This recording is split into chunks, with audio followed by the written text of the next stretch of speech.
E eu queria começar lendo Gálatas 3, no verso 13, que diz assim: Cristo nos resgatou da maldição da lei, fazendo-se Ele próprio maldição em nosso lugar. Porque está escrito: maldito todo aquele que for pendurado em madeiro. Então veja, irmãos, a primeira coisa, as pessoas elas são simplistas, elas acham que não, então agora não existe mais pecado, não, Jesus apagou. Deixa eu dizer, irmãos, a Bíblia nunca falou que o seu pecado deixou de existir. A Bíblia fala que Jesus pagou pelo seu pecado. É diferente. Então aqui nós começamos lendo Gálatas 3, dizendo que Cristo nos resgatou, ou seja, Ele pagou o preço, amém? Deixa eu dizer, a salvação ela é de graça para nós, irmãos, mas ela nunca foi de graça. Ela custou a vida do Senhor Jesus.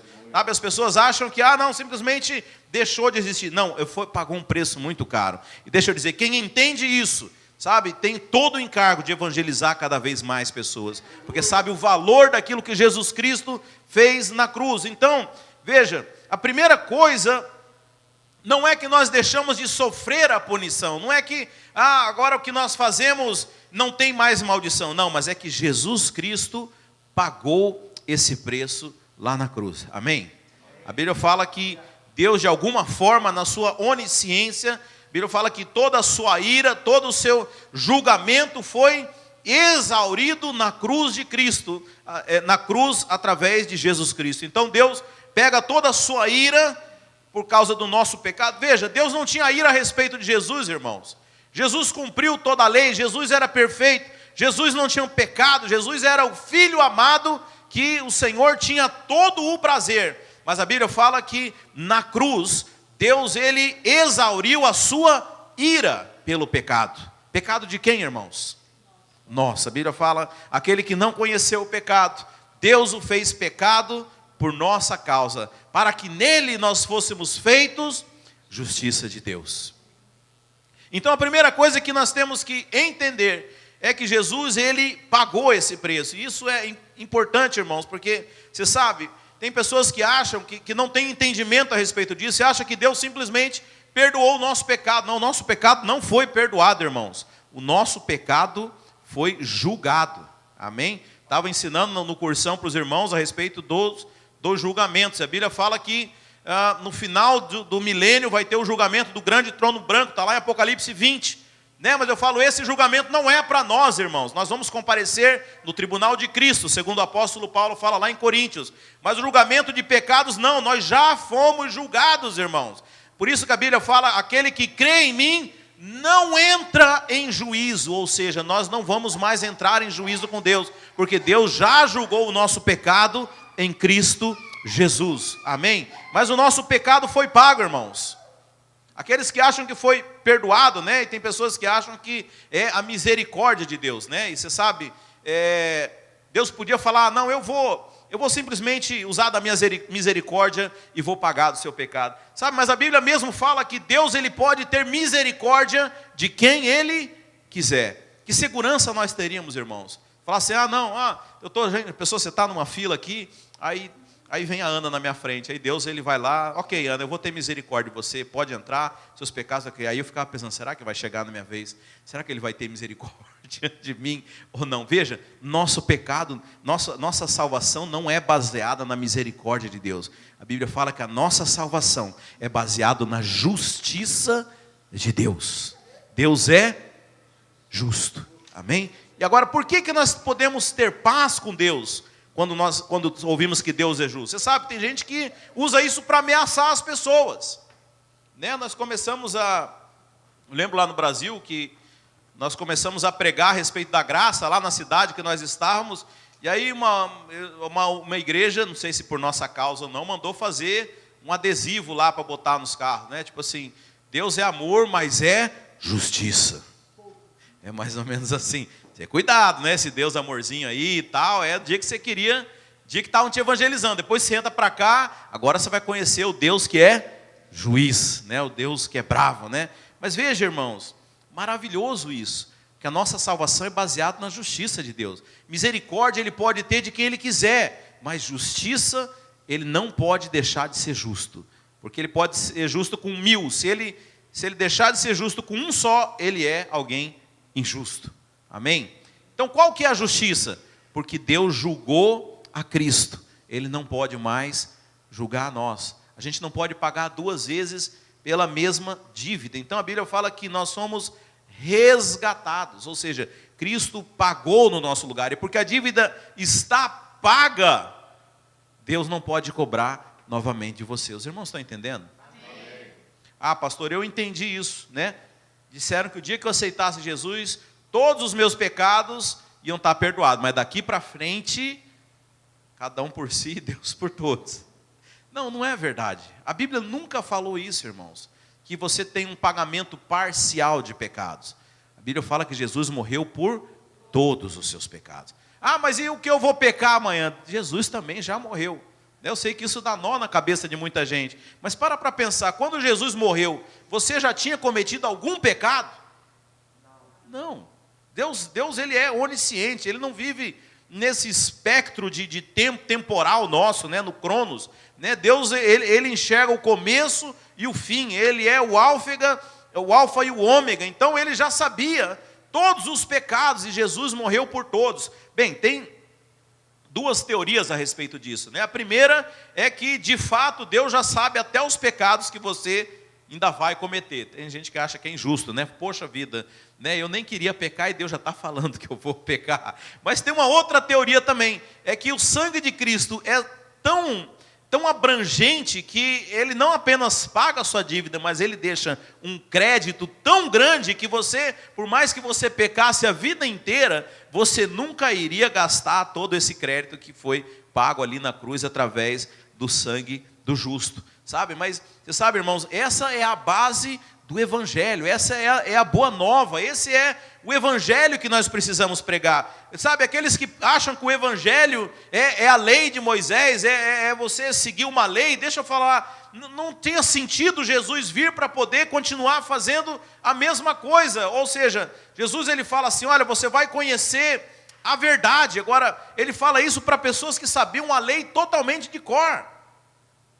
Então, que verdade é essa que Jesus veio trazer? Que ele veio fazer aquilo que ninguém deu conta de fazer, que era cumprir a lei. E por isso ele leva também. Agora veja, isso aqui, quando Jesus ele cumpre a lei e nos salva, eu quero dizer que a nossa relação com Deus, né, agora você se torna alguém salvo, mas ainda existe uma maldição, ainda existe um débito que você fez, né? Por exemplo, quando você fala para uma pessoa, né? Vamos supor uma criança, né? E você fala, olha, não vai beber isso aqui porque é um veneno, né? Aí vamos supor que ela desobedece e bebe. Você tem um duplo problema ali. O primeiro é a desobediência, mas aí você tem um outro problema, porque ela também tomou um veneno, algo que era prejudicial. Então Jesus não apenas resolve a nossa situação com Deus, da nossa desobediência, mas ele também agora, por causa da nossa desobediência, viu uma maldição sobre nós. A Bíblia fala que ele nos resgata dessa maldição, fazendo-se ele próprio maldito, né, em nosso lugar. Agora veja, irmãos, se nós não temos mais maldição, e deixa eu dizer, como eu falei, né, lá em Deuteronômio, são 54 maldições. Todo tipo de desgraça nas nossas vidas vai se enquadrar numa dessas 54. Então, por exemplo, falência.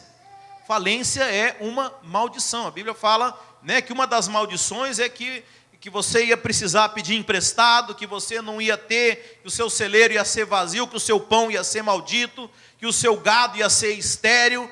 Então veja, falência é uma das maldições, né? Agora eu pergunto, será que algum crente experimenta falência? Não? Nessa igreja não, em nome de Jesus. Veja, então se é por nós por direito, o que acontece quando mesmo libertos de maldição nós sofremos, né? Veja, nós precisamos entender da nossa herança, irmãos, né? Me lembro de uma história que Charles Spurgeon conta, que ele foi visitar uma senhorinha muito velha da igreja dele, isso na Inglaterra, né? Ele era pastor na Inglaterra, e ele fala que foi na casa dela, uma casa muito simples, né? E uma senhora iletrada, não sabia ler, e ele observou um quadro, mas era um quadro diferente, não tinha uma paisagem, tinha letras, como se fosse um diploma. Já viu aqueles diplomas que a gente pendura na parede? Algo mais ou menos daquele tipo, né? E ele ficou curioso aqui, ele perguntou para aquela senhora, olha, o que é isso aqui, né? Ela falou, não, isso era uma família, né, para quem eu trabalhava, né? Eu era, tipo, uma governanta na casa de uma família muito rica, né? E essa senhora deixou esse quadro para mim, né? Ele achou estranho, falou, deixa eu examinar esse melhor, né? Irmãos, aquele quadro não era bem uma pintura nem nada, era, na verdade, um título, né? Até hoje, né? A gente chama isso de letra de câmbio, são títulos que o governo emite, né? Títulos de dívida que você compra do governo. E aquela mulher, ela tinha uma fortuna pendurada na parede dela, mas ela não sabia o valor daquilo, e vivia de uma forma muito pobre, vivia de uma vida cheia de necessidades, ao mesmo tempo que ela era dona de uma imensa fortuna, só que ela não sabia que aquilo pertencia a ela. Sabe, irmãos, essa é a história de muitas famílias, né? Hoje em dia não tem mais isso, mas na minha época, quando eu era criança, as famílias ricas, né, elas tinham, logo no hall de entrada da casa, tinha um porta-bíblia, assim, bonito, de metal, e a Bíblia ficava aberta, assim, no Salmo 91, né? Era um baita de um testamento ali, mas ninguém usava dos direitos, porque não sabia o teor daquilo que estava escrito. Sabe, irmãos, então, apesar de sermos libertos da maldição da lei, como a palavra diz, muitos de nós ainda aceitamos viver dessa forma. Por quê? Porque às vezes ouvimos também as vozes do diabo, né? Então, o que acontece, irmãos? Vamos supor aqui que eu tenho uma dívida, com o Alexandre. Vem cá, Alexandre. Eu estou devendo, misericórdia, $10.000 para o Alexandre, ok? Aí o Alexandre fala, ok. Aí o Alexandre vem todo dia bater na minha porta, fala, cadê meu dinheiro, né? E aí, fala, não tenho, passa amanhã, Alexandre, né? Aí ele vem no outro dia, cadê o meu dinheiro? Eu falo, não tenho, né? Mas aí, vem cá, Hilton. O Hilton sempre faz Jesus, né? Porque ele é altão. Aí um dia o Hilton vem à tarde e fala, Elias, deixa eu te contar uma coisa. Eu sei que você tem uma dívida com o Alexandre, e eu sei que você não pode pagar essa dívida. Então eu vou fazer para você o seguinte, eu vou lá e vou pagar essa dívida para você. Amém? Os irmãos estão entendendo o que Deus fez conosco? Essa dívida aqui, eu falei 10 mil, né? Mas Jesus, quando contou a parábola na casa de Lázaro, ele falou 500.000 denários, era dívida. Era uma dívida impagável. E ali fala a respeito do nosso pecado. Então, essa dívida, eu estava destinado a ser cobrado todos os dias da minha vida. Então, esse credor aqui, ele por direito podia colocar toda a maldição na minha vida, porque eu era devedor, eu era um escravo dele, amém? Você sabe, na Bíblia, quando você não tinha o dinheiro para pagar a dívida, você mesmo se tornava escravo. Aliás, até hoje é assim, né? Lá no Paquistão, né, nosso pastor que está lá, ele conta, né, na nossa igreja, através da oferta dos irmãos, já libertou muitas pessoas lá, que são escravas do outro por causa da sua dívida. Mas aí o Hilton fala, olha, eu sabia que você não ia dar conta de pagar aquela dívida, mas eu fui lá e paguei para você. Amém? Aí eu fico feliz, uau, obrigado, valeu Jesus, amém e tal. Aí, senta lá você fica. Mas aí, esse credor é muito astuto, irmãos. Ele é muito esperto. O que ele vai fazer? No dia seguinte, ele vai bater na minha porta e falar assim, eu vim receber. Eu falo, não, como assim? O Hilton falou que pagou a minha dívida. Não estou sabendo de nada. Eu quero o meu dinheiro. E aí, vamos ver, irmão, se eu preferir dar crédito à voz dele, eu vou continuar devendo, ainda que a dívida esteja paga. Amém? Obrigado, meu irmão. Por isso que a Bíblia fala que nós somos aqueles que creem, nós somos da fé. Quando nós cremos que Jesus Cristo pagou a nossa dívida, não estou dizendo que o credor, né, que o diabo não vai continuar batendo na sua porta, mas a questão é, você vai acreditar nele ou você vai acreditar naquilo que Jesus fez? quando algo acontece na sua vida, quando algo de ruim acontece, você sabe, o credor nunca vem no dia que está tudo certo. Quando que ele vem? No dia que está tudo mal.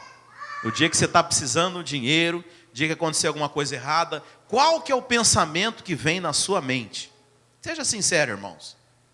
Poxa vida, mas eu devo ter pisado na bola, né? Eu fiz alguma coisa. O que o diabo está colocando? Está dizendo o quê? Da maldição da lei. Está dizendo que você ainda está colhendo os frutos por causa daquilo que você fez. Então veja, mesmo sendo alguém livre, mesmo sendo alguém abençoado, e nós já fomos libertos da maldição da lei, nós podemos voluntariamente nos colocar debaixo do jugo da lei. Você pode acreditar na mentira e achar realmente, isso que está acontecendo na minha vida, mas olha lá o que eu fiz lá atrás, né? Olha o que eu semeei, olha as coisas erradas que eu fiz. Eu devo merecer isso mesmo, né? Então é isso que o diabo quer que você faça. Quando você começa a pensar dessa forma, deixa eu dizer, você já perdeu. Porque se você, na sua concepção, no seu inconsciente, se você acha que você merece, você não vai orar pedindo para Deus para se libertar dessa situação. Essa é a maioria das pessoas que caem no engano do diabo. Elas se colocam em maldição, porque o diabo fala, não, mas isso é porque você merece. Nós temos que lembrar sempre que a nossa dívida foi paga, irmãos. Por isso que Jesus, ele fala assim, olha, quando você for pregar para alguém, você conta que eu paguei a dívida. É isso que Jesus fala? Fala, todas as vezes que vocês se reunirem, todas as vezes. Deixa eu dizer, a igreja lá de Atos, ela se reunia todos os dias para partir o pão, de casa em casa. Todas as vezes que você se reunirem, ao partirem o pão, ao beberem o vinho. Você sabe, essa era a comida deles. Aqui é simbologia. Mas era o jantar, era mais ou menos assim. Toda vez que você for cortar a picanha, amém? É a nossa comida, irmãos. I'm so sorry. Mas Jesus, ele fala isso. Todas as vezes que vocês se reunirem, lembrem-se que eu paguei essa dívida. Sabe por quê, irmãos? Porque a Bíblia também fala que o diabo nos acusa dia e noite. Por isso, nós precisamos, dia e noite, lembrar do sacrifício do Senhor Jesus. Mais do que isso, a Bíblia fala que Jesus deixou o Espírito Santo, o Paracletos, o Consolador, para nos lembrar de toda a justiça. Todos os dias, nós fomos justificados. Nós nos tornamos justos. Amém, irmãos? Amém. Eu só falei um ponto da palavra que era para eu falar, mas eu não vou me delongar para a gente poder fazer a ceia. Mas eu quero que você lembre-se disso. Que não há mais maldição sobre as nossas vidas. A única forma é você ainda achar que o que acontece na sua vida é por causa do que você faz. E aí Gálatas 3:10 diz assim, todos quanto, pois, são das obras da lei, esses sim estão debaixo de maldição, porque está escrito, maldito todo aquele que não permanece em todas as coisas escritas no livro da lei para praticá-las. Então veja,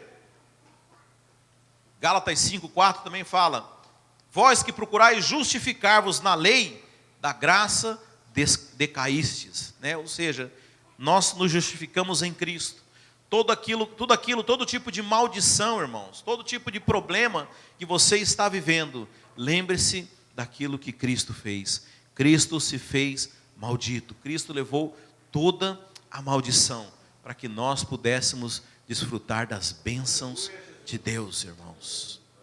Sabe, não aceite a falência na sua vida, não aceite a humilhação, não aceite os problemas que as pessoas padecem aí, mas lembre-se que nós recebemos, por herança de Jesus Cristo, a liberdade, a libertação de toda a maldição da lei. Amém, meus irmãos? Glória a Deus. Eu vou te convidar a ficar de pé.